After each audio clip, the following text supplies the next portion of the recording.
The next speaker is Matthieu Darcy from CALTECH. Yeah, thank you very much for the invitation to the organizers. It's great to be in Cambridge. It's also my first time, so I'm very excited. So I'll be talking about actually some topics related to the previous talk. So I'll be talking about solving roughly forced nonlinear PDEs with kernel methods and neural networks. And I know this is a bit of a mouthful, but I'll unpack the meaning of the different elements of this title. I just want to mention that this is joint work with Ricardo Baptista, who is going to be a professor at the University of Toronto, Eduardo, who's a PhD student with me at CALTECH, Human Awadi, who's my advisor at CALTECH, Andrew Stewart, who's a professor at CALTECH, and Chanjin Yan, who's a postdoc at CALTECH. So the overall summary is that we'd like to solve with machine learning methods, and I'll explain what that means, rough PDEs, and I'll also explain what I mean by rough PDEs, of the following general form. So I know not everybody here is familiar with PDEs or the general theory behind it, so I've tried to simplify a bit. Don't hesitate to ask questions if something is unclear. But the overall setup is this. You have some sort of typically nonlinear operator, it also applies to linear operators, that defines your PDE in your domain. And throughout this talk, I'll be considering 0 boundary conditions for simplicity, but you can extend this to any boundary conditions you can think of. And P is some sort of nonlinear differential operator, so to make things a bit concrete, you can think of this example as a canonical example. You have the Laplacian, so you have some sort of linear operator, plus some nonlinearity. So for example, if the nonlinearity is of lower term than this linear operator, this would be something like a semi-linear PDE. This operator maps a space HT0, which I'll refer to as the solution space, to this negative sublist space H minus S. And so throughout this talk, I'm going to assume that there is a U star belonging to this space that is the solution to the PDE. And I'll be referring to the right-hand side here, C, as the forcing term, which is in this negative sublist space. One of the important concepts is this notion of hierarchy of spaces. So as was said in the previous talk, HT0 can be roughly thought of as functions with T derivatives, roughly speaking. So these are sublist spaces, so these functions have derivatives and they are integrable. And this is a subspace of L2, which is itself a subspace of this dual space H minus S. So if you're not really familiar with these negative sublist spaces, you can think of, as an example, the Dirac delta functions. So a delta function is not really a function, but it's a member to say space. It's like worse than usual functions in the sense that while they're not really functions, they can be integrated against appropriate functions. So this is what I mean by this dual formulation. So think of these as really rough functions.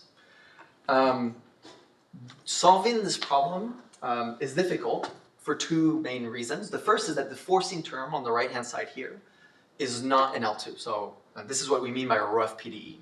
And as a result, the solution itself will be quite irregular. What I mean by this is that while this has positive regularity, so it has maybe, let's say, a derivative, it's not going to have more than that. It will have, you should think of T as being small. It might have 1 or 2, but no more. And this will cause problems. The pitch of this line of work is that we propose a kernel-based framework for solving these sorts of PDEs that use the negative Sobolev norms and weak measurements. And this method has provable convergence for a range of problems. So that's just a pitch of the talk. The rest of the talk is going to be structured as follows. First, I want to talk about motivations, why we care about these sorts of problems. I then want to talk about machine learning for smooth PDEs. So what it means to use a machine learning-based approach to solving these PDEs and why they're inadequate in this particular context. I then want to show how to extend these methods to this setting of rough PDEs and the kernel method associated with it. Then some theory and some numerical results at the end, and maybe if I have some time, I'll give some advertisement for operator learning using concepts, using kernel methods as well. Okay, so in terms of motivations, one of the central motivations of this line of work was that of stochastic partial differential equations. So if you're, again, not super familiar with PDEs or SPDs, this is maybe an example you might seem a bit familiar. You have some sort of time evolution of some system that's given by this linear part. So this is Laplacian, so some sort of smoothing operation, plus let's say some nonlinearity. So this would be, this first part would just be a usual time-dependent PDE. But here you have the stochastic part, which is a forcing term, which is a canonical example is a space-time white noise. So this is some sort of random external forcing that's very irregular, that's injecting energy into your system. But in general, you could consider other types of noise, with non-diagonal covariance, or just some deterministic forcing term, which is very high in frequency. And this methodology also applies to that setting. A few examples, so in phase field models, for example, there's something called the stochastic Allen-Kahn equation that's useful. In mathematical biology, the Nagumo equation is an example. And in filtering and sampling, there's also the Kushner-Sretanovich, an example of an SPD that arises. Numerically, solving these sorts of PDEs is done, the most common way is by drawing samples of this forcing term. So remember, this is some sort of stochastic forcing term. You draw a realization of this forcing term, and you solve this SPD for that realization. So once you've drawn that realization of the forcing term, this PDE just becomes deterministic, right? It's just a deterministic PDE with a given forcing term, and the issue is that if this is something like space-time white noise, the forcing term is very irregular. So in particular, if it's space-time white noise, it will not be in L2 almost surely. And in fact, it's worse than this, it's not even point-wise well-defined. So here I'm sort of pretending that I can evaluate this term at points in space and time, but actually that's not mathematically well-founded. The second issue is that the solution, U star of this problem, will also inherit some of that irregularity. And so this motivated us to develop methods to solve PDEs with these very rough forcing terms and or irregular solutions. So you could have one without the other. Here I'm considering them jointly. Okay, so here, now I want to take a step back and talk about what is the machine learning approach to solving smooth PDEs, ignoring some of the difficulties that arise in this rough PDE setting. So the machine learning approach to solving PDEs is to transform your problem into some sort of optimization problem. So what I mean by this is the solution to the PDE is going to be given by some minimization problem over some hypothesis space S of the following loss or objective function. So the first term is typically going to be some PDE data. So here, this is what's going on inside your domain. You're going to try and enforce that once you passed U through this operator P that it matches the right-hand side. So typically, you could think of, you would minimize some sort of L2 norm. Then you would have a second term, which is the boundary data. So remember, I'm in 0 boundary conditions, but you can incorporate other boundary conditions. So here, what it's saying is, I want to be approximately 0 along the boundary. And the final term that's somewhat optional is this regularization term. So this is regularizing your solution so you don't overfit or something like this. Now, this objective function is expressed at the level of the continuum. So everything apart from the last term is some sort of continuous integral. And so you can't compute in practice, and you have to discretize in some way. So the discretized version of this is to discretize these L2 integrals using some sort of Monte Carlo approximation. This is an example, there are others. But typically what you would do is you would sample points in your domain, right? So for example, uniformly or randomly or something like this. And this is some sort of Monte Carlo approximation of this L2 norm. And what it means is you approximate the PDE at those specific points. And the important thing is that this is a point-wise notion, right? So I'm enforcing the PDEs at those points. I'm doing the same thing with the boundary approximation, and the regularization term stays the same. There's 3 difficulties in the context of rough PDEs. The first is that at the level of the continuum, this L2 norm is not appropriate. So what I mean by this is, remember that C is not in L2. So prima facie, if I just tried to compute this, this would just give me infinity. The second is this pointwise notion of the PDE. So really, these methods, they really think of the PDEs in a classical sense, in a pointwise sense. And so one of the issues is, for example, if this is space-time white noise, asking the question of the value at a specific point is not well defined in our case. And the final problem, and this is for the convergence theory, is that in order to solve the problem effectively, you need that the function U star, the true solution to the P, has to be well approximated by this class, this hypothesis class S. And I'll talk about the issues that come with this later. Okay. In this context, there's two main families of approaches to solve this problem. The first is that of PINs, or physics-informed neural networks. Essentially what they do is they take this hypothesis class to be a set of neural networks parameterized by weights and biases, and you minimize this loss using some form of gradient descent, for example.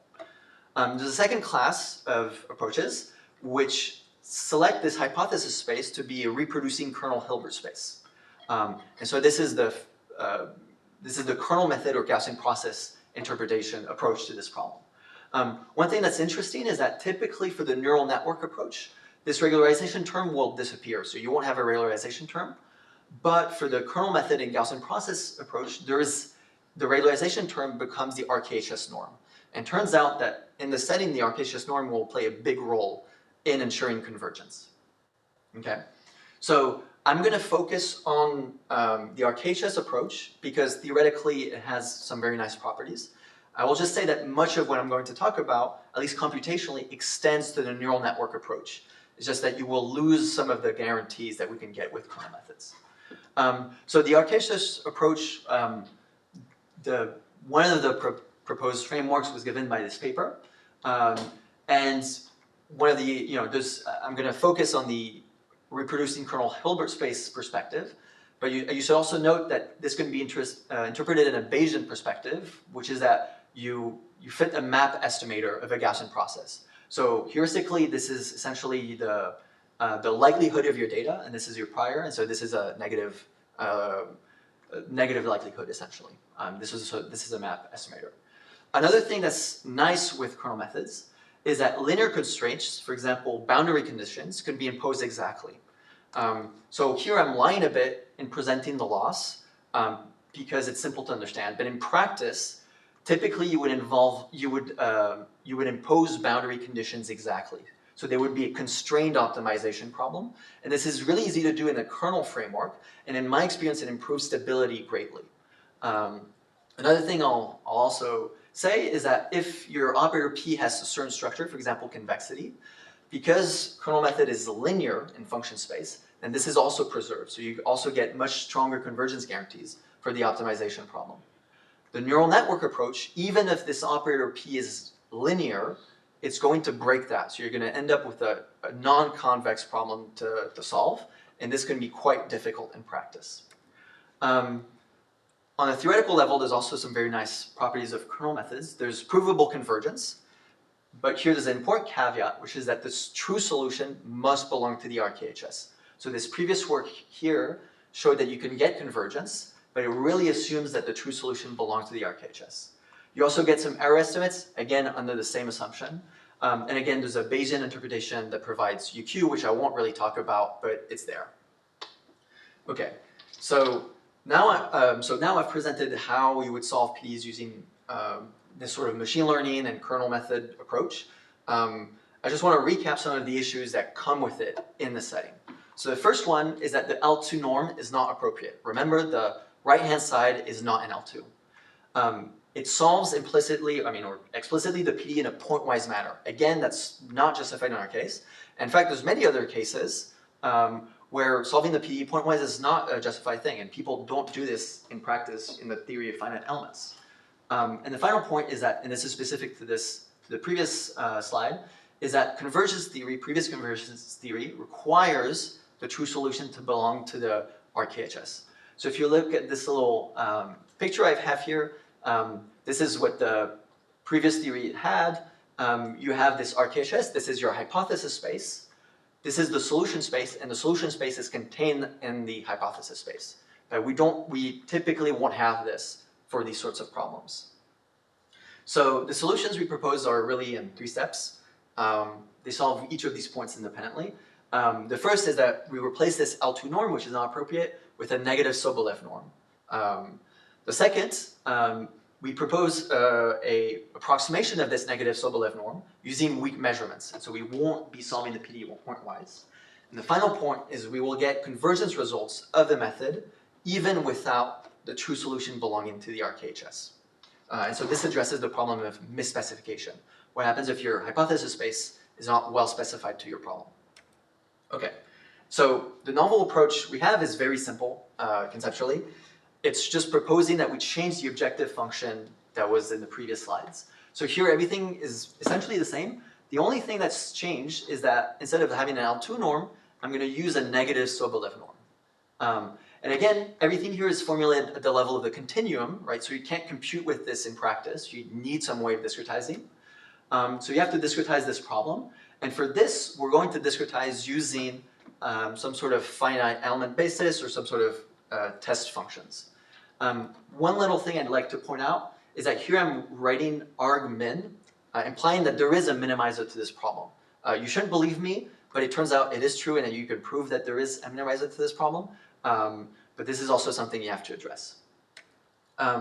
So in order to approximate here in this line, this negative Sobolev norm, we're going to use some test function. So we're going to use we're going to choose a test space, which I'll refer to as phi n, and we're going to construct this approximate norm by integrating against these test functions. So this is the expression for the approximation. It doesn't matter that much. The point is that it's a quadratic form. I'm going to separate into two parts. The first part are these intervals against the test functions. One interpretation of this approach is that it's instead of solving the PDE in a pointwise sense, it's replacing the data which is pointwise, which was present in the previous slides, with an interpretation which is a weak interpretation, meaning integrated against test functions. However, there's a second part to this objective here in this loss, which is this stiffness matrix A. And the important part here is the stiffness matrix A has this S exponent that appears. So remember that before here I had this negative Sobolev norm. This negative Sobolev norm is contained in the stiffness matrix here.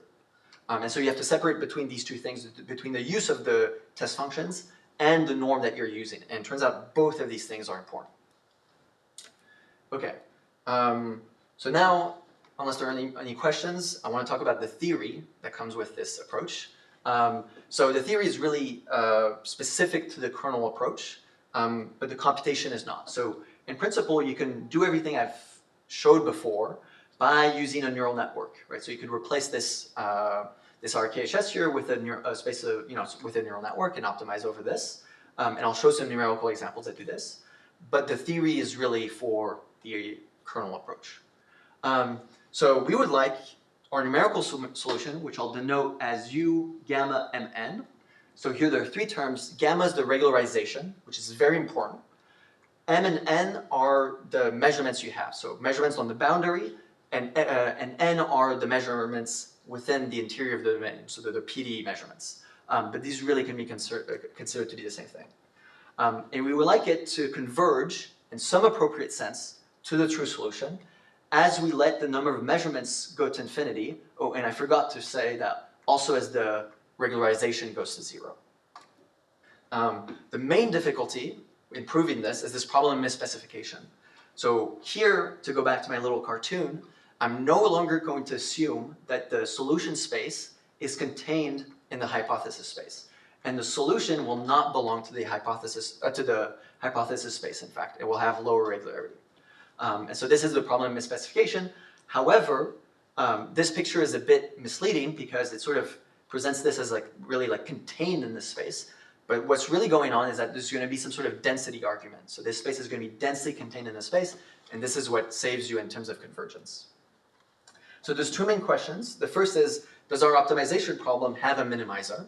Because again, you can't, I showed argmin before, that's actually not fully justified. And the second question is, does the minimizer converge, and in which sense, to this true solution? In order to show this, we need some assumptions. There's really two sets of assumptions. The first are some stability assumptions on the PDE itself. So this is independent of the methodology. You just need your PDE operator to be continuous in the right norms, and you need the solution operator to be stable in some sense. The second set of assumptions are assumptions on the method. And here you can separate into, again, 2 subcategories. The first is regarding your measurements. So you need to be dense on the boundary, so you need to really measure along the boundary densely. And you also need the test space, right, against which you integrate, to be dense in the right space. So it has to be chosen in the right way. So this is really for the measurements. The second, well, the last assumption is on the reproducing kernel Hilbert space that you choose. So this is your hypothesis space. And what we need is that this RKHS is compactly embedded in the solution space, and that it is dense. But the nice thing is that this is satisfied, for example, by maternal kernels.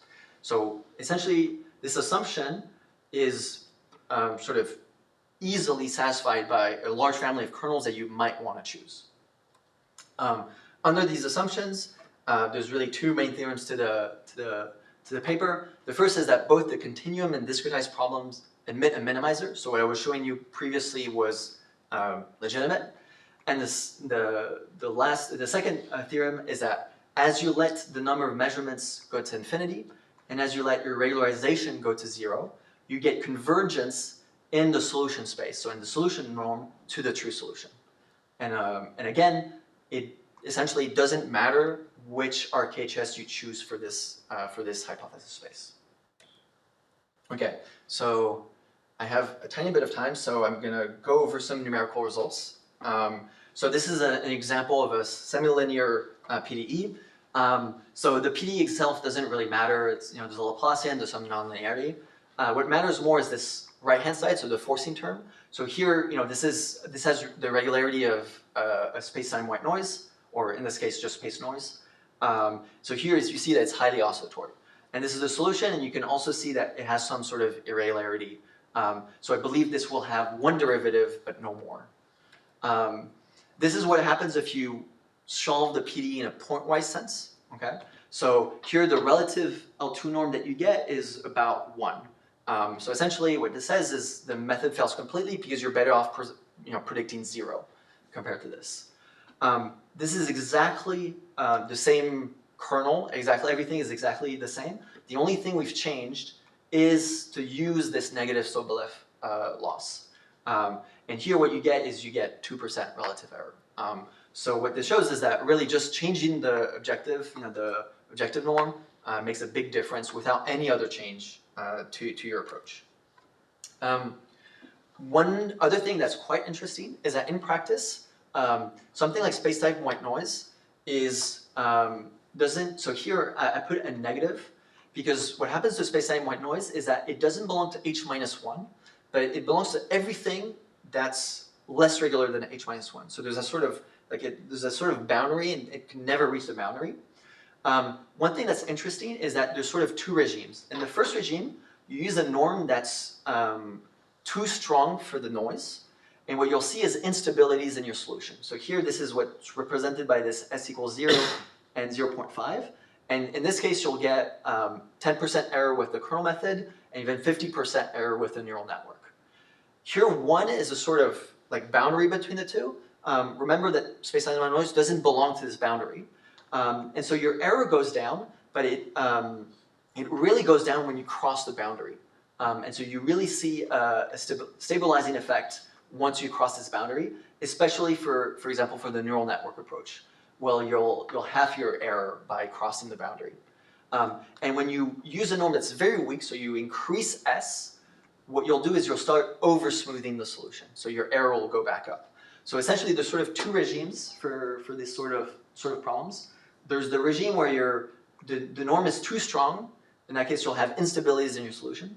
There's the regime where the norm is too weak and you'll over-smooth your solution, but you'll optimize very easily. And in the middle is where there's the right balance between the 2. Okay.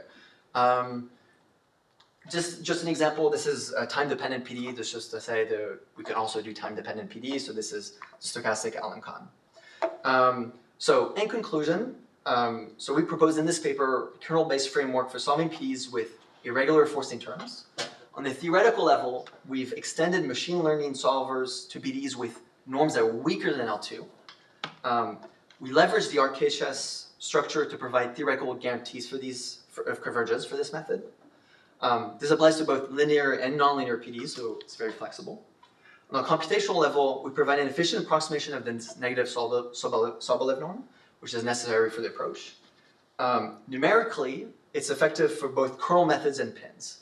So especially for nonlinear problems, pins and kernel methods sort of do equally well. For linear problems, the kernel methods, at least in my experience, outperform significantly compared to the neural network approach. And finally, we provide some empirical and some theoretical error rates. I also want to talk about some of the limitations of this line of work. The first is that of error rates. So we have convergence, but this is really an asymptotic regime, meaning as you let your regularization and your measurements go to infinity, you converge to the right solution, but we don't know at which rate. You can show in some simple examples, so linear PDEs and certain kernels, that gamma needs to be scaled according to n. It has to be scaled carefully, and it has to be scaled according to the misspecification. And so what this suggests is that in order to get the best rates of convergence, the regularization should be scaled according to how misspecified you are to your problem. So I think that's an interesting observation that I'd like to pursue further.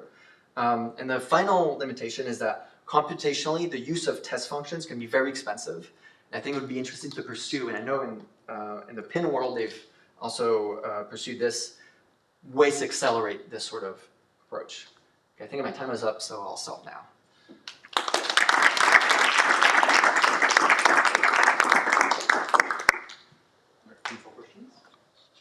How do you construct your test functions?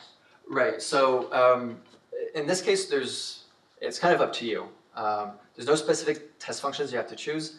In most of the cases, I chose either Fourier basis, so you can use the FFT, or some sort of piecewise linear test space. But in principle, you can use any test space that's appropriate to your problem. And the stiffness matrix takes care of the... Exactly, yeah. I think somewhere you said that your test functions, they have to be in the negative Sobolev space? And essentially, they have to be in the positive space because they're dual to this negative Sobolev. Yeah, exactly. I think that was a typo. So. Oh, yeah, it's possible, yes. Yeah. Okay, cool.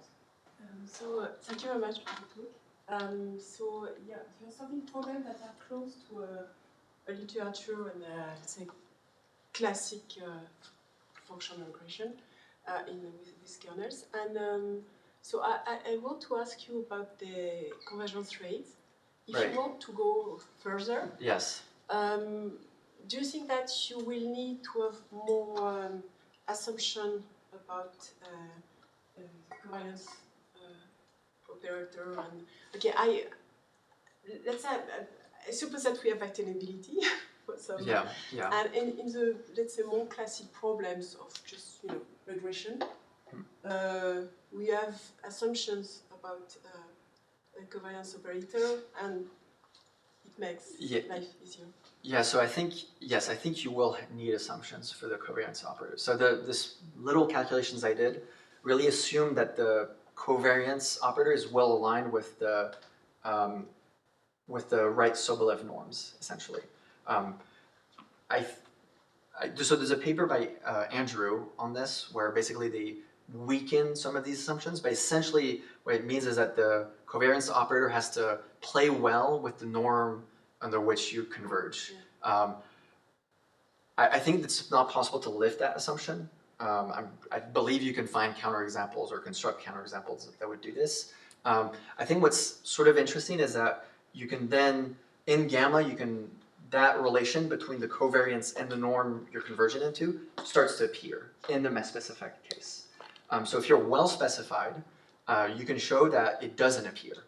And the error rates just decompose into two terms, one that depends on gamma, and that's it, and one that depends on n, and that's it. In this Misspecified case, I believe in most cases, the term in gamma also depends on n, and you cannot separate the two. Is there any question online?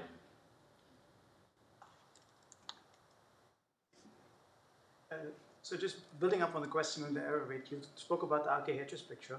like if you flip it over to the Gaussian process case, like does the covariance, like is there a one-on-one correspondence between what the covariance tells you and the error estimate that you get? So I'm not sure I quite understand your question. So the RKHS really is determined in terms of the covariance function. Yes. Oh, okay, I see. So I think there's so there's sort of two pictures. If you're exactly well specified, then the error rate. So if you're well specified, then the error rate does not depend on the covariance function, I believe. If you're in this misspecified case, then it does. Essentially, I think that's the picture. Again, I don't know this for a fact because I can't prove it in the full general case. But in general, or there's more design that you have to do in order to make it independent of the covariance function. Essentially, you can't just do whatever you want. Okay, thank you very much again.